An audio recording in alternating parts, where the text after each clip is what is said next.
The Borat 2 movie. What? Yeah, like the smile on Alex's face just ultimate like turned up to 11. So yeah, Borat 2 was released on Amazon Prime yesterday. I just saw it earlier today, and I absolutely fucking loved it. Like the first Borat movie was made in like the early mid 2000s, and it kind of served as a commentary. 2006? I don't 2000, remember. I think it was maybe even 2004. I don't know. 2004 or 2006? Yeah, one of those. Let me look it up. Yeah, real quick. But 2006. okay. But yeah, the first Borat movie, so like for those of you who don't know, like the way Sacha Baron Cohen does most of his movies and skits and things like that is there's only like a couple people in like, the movie or anything like that who are actually like actors playing a character. Everyone else is real people. Those are genuine reactions, and like they're not in on it. So like, and that's how he did Borat, like the first Borat, and it was kind of used as a commentary on the Bush era. And he was doing something very similar with the Trump era with this movie, except it was a little bit more like blatantly talking about Trump, whereas what he alluded to George Bush by name, you know, only a few times, like back in the first one. But yeah, like it had moments like he was trying to sneak into like and so like the whole plot is based around him trying to basically offer his daughter as a gift, or so I should put a spoiler alert out there for those of you who haven't seen it. If not, just skip this.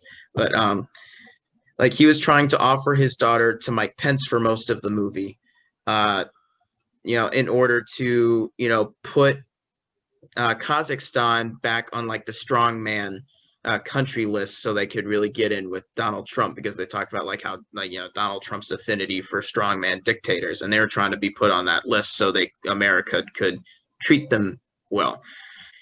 Uh, so yeah, like throughout the entire most of the movie, he's trying to offer his daughter up to someone who's close to Trump. It first was Mike Pence. It eventually got to Giuliani, but yeah, he was trying to sneak into CPAC to see Mike Pence, and he said, "I got to sneak into this Republican event unnoticed. How do I do that? I got it." And he just walked in the fucking place in a Klan uniform. It's just so And no fucking one funny. stopped him. Nobody stopped him. There were definitely some shocked faces, but nobody said, "Get the fuck out of here. We don't want that shit." If he walked into a no, that's the thing. If he walked into a Democratic convention like that, he wouldn't make it 3. The reason he could do that was because it was a Republican convention, and everyone was like, I mean, What the fuck? But okay, whatever. There's some non-political moments, like the part where like he and his daughter were at like a father son or no father daughter ball. oh my god. Yeah, and then they were doing a solo dance, and Just then watch it. You don't. yeah, We don't need I'm to not, talk about that. yeah. If we were actually a big channel, we'd get demonetized immediately That's just by true. talking about it. So and also this, I fucking love this. I saw this coming from a mile away eventually, but yeah, like I really loved how they paid off that moment, that viral moment from a few months ago, where Sacha Baron Cohen was singing at like a what was it, March for Our Rights rally, where he was like lyrics like Obama, Obama, what you gonna do? Inject him with the The Wuhan flu. Wuhan. Like said, like a journalist, what you gonna do? Chop them up like the Saudis do. So like there was like that viral moment from a few months ago. Some people were thinking like he was like filming that for a new season of Who Is America, which is also a really good show on Showtime. That was the same show in which he got that Georgia state representative to shout the N word like 5 times at the top of his lungs, and that ended up with him resigning. But the one moment that everyone is talking about is near the end of the movie, where it features America's mayor Rudy Giuliani, currently Trump's personal personal lawyer, but yeah, so essentially, like, so his daughter in the movie is 15 years old. Like the actress is really 24, but yeah, like the daughter, like she's portraying a 15-year-old girl who in the movie is trying to interview Rudy Giuliani, and Rudy Giuliani is one of the people within the movie that Borat's trying to like sell his daughter to, kind of to get Kazakhstan power or whatever. But it ends up with Rudy Giuliani trying to sleep with her, thinking that she's 15. Well, hold on. I don't know that it's fair to say Giuliani thought she was 15. Oh, but I don't think that's true. However, Giuliani obviously saw that she was way fucking younger than he was, like in her 20s. Yeah, but yeah, it ended with So the reason it's bad is just because it is the power difference. It's not because she was underage. I don't think he knew that she was supposed to be underage. Yeah, but like I don't know. It ended with Giuliani on laying, like, reclined on the bed, fondling himself in his mismatched suit. Like, did you notice, like, it was a gray suit jacket with navy blue pants? No, I didn't notice that. That's funny. Yeah. So but yeah, and and it was immediately interrupted with Borat, coming through in kind of a, like, it was a weird bikini type thing. I don't know like how to describe it. I don't know what the name for it was, but like he was just like, Rudy, she's too old for you. She's 15. But yeah. It was humiliating. Yeah, I mean, Giuliani's done for. He's not going to have a career after that. He works with the Trump administration. I don't think Trump is ever going to fire him. No, but I mean, like, he's too loyal. Once Trump loses, he's not going to have a job, other than being Trump's lawyer. I mean, he's not going to be able to go on TV, I don't think. I think this is it. I think this is too big a humiliation. That's my prediction. Wasn't he communicating with Ivanka about this particular thing? Or like, what were they saying, Alex? I think you were telling me about it. Well, so Ivanka texted him, are the rumors in the news or in the media or something true? And he said, there is some truth to it. I am speaking to your father about it later. Something like that. I might be paraphrasing, but that was the substance of it. Yeah. Also, I just want to point out that, like, in the movie, like, he literally interrupts Mike Pence's CPAC speech. He's like, Mike Pence! And, like, he was in a Donald Trump disguise. Like, I have my daughter! And I feel like that might have gone viral, too. I feel like I remember something like that. Yeah, it seemed oddly familiar. I don't think people knew it was Sacha Baron Cohen. I think everyone just reported it as some guy dressed as Donald Trump. Yeah. And I like how they addressed at the beginning of the movie. It's like, how was he able to pull this off? Because, like, he clearly, like, people clearly know who Borat is now. And, after this, he can't do the character ever again.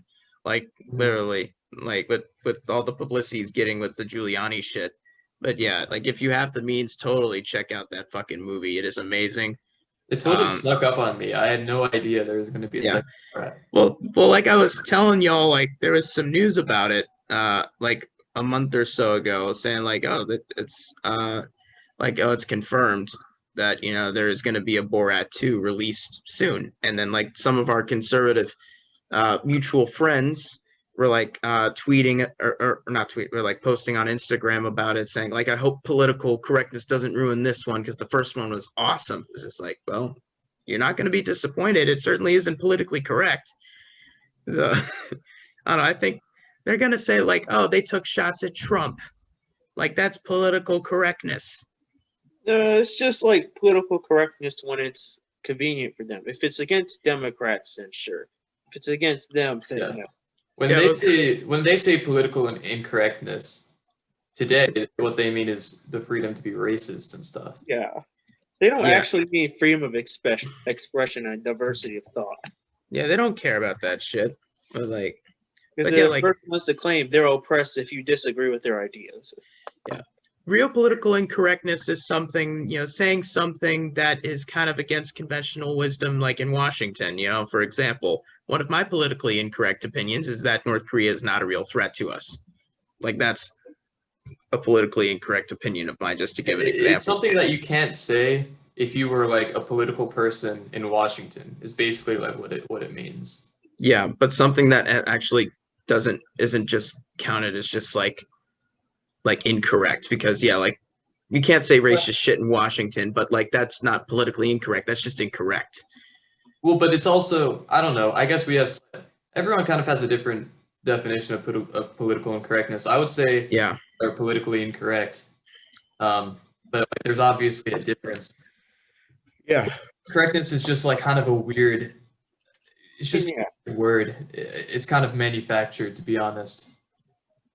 Yeah.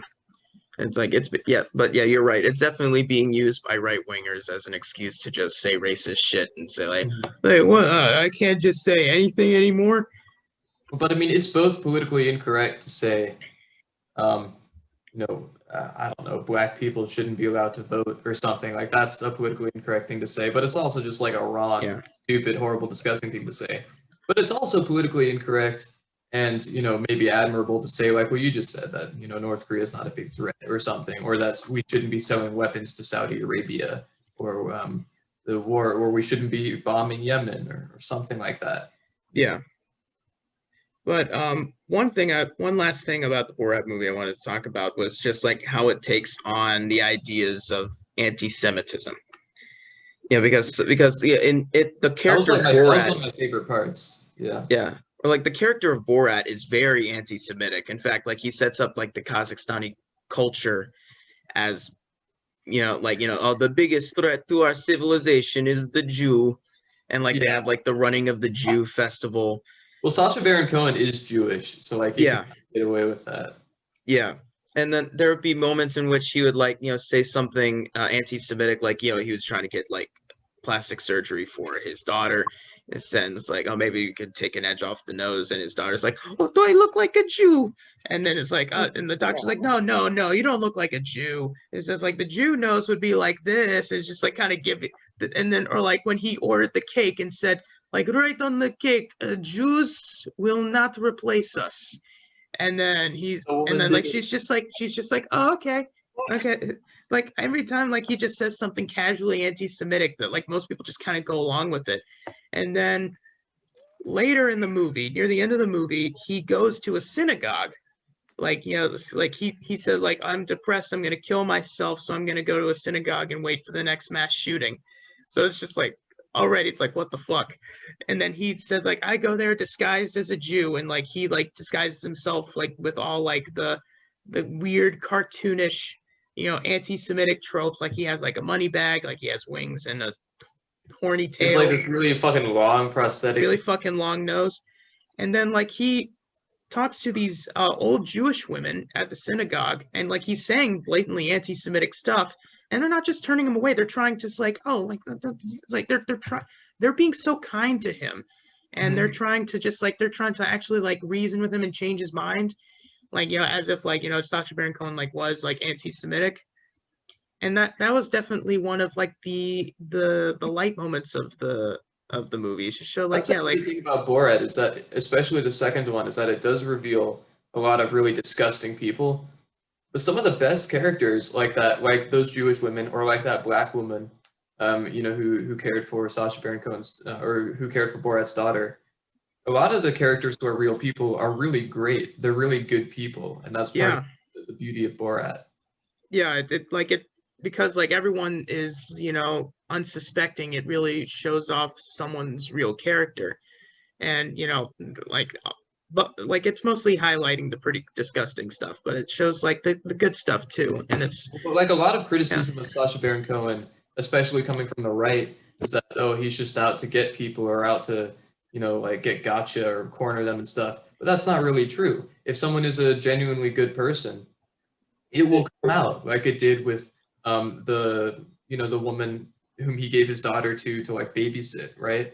It came very fast that she was a good person because she was trying to help Borat's daughter, and it came out very fast that those Jewish women were good people, and it came out very fast that Giuliani was not a good person. Yeah, and like especially when they were starting the interview with him, knowing what I did know about the movie, it's like, oh, that slimy bastard. Like I could not look at him like just with amusement anymore. I could only really look at him with disgust at that But point. from the start of the interview, he was being weird. Like it Yeah, wasn't just in that moment or something. like you get to look very It's not great in like he front of the happened to tuck camera. his shirt. It's not like he was like tucking in his shirt or something, and then they came in like, "Oh, you're touching your dick." It wasn't. It wasn't like that at all. Yeah. But yeah, like I said, if you have Amazon Prime, go check out Borat. It's really good. It's very funny, very fucked up, and there's definitely some moments of levity and really some really really heartfelt moments in that movie as well.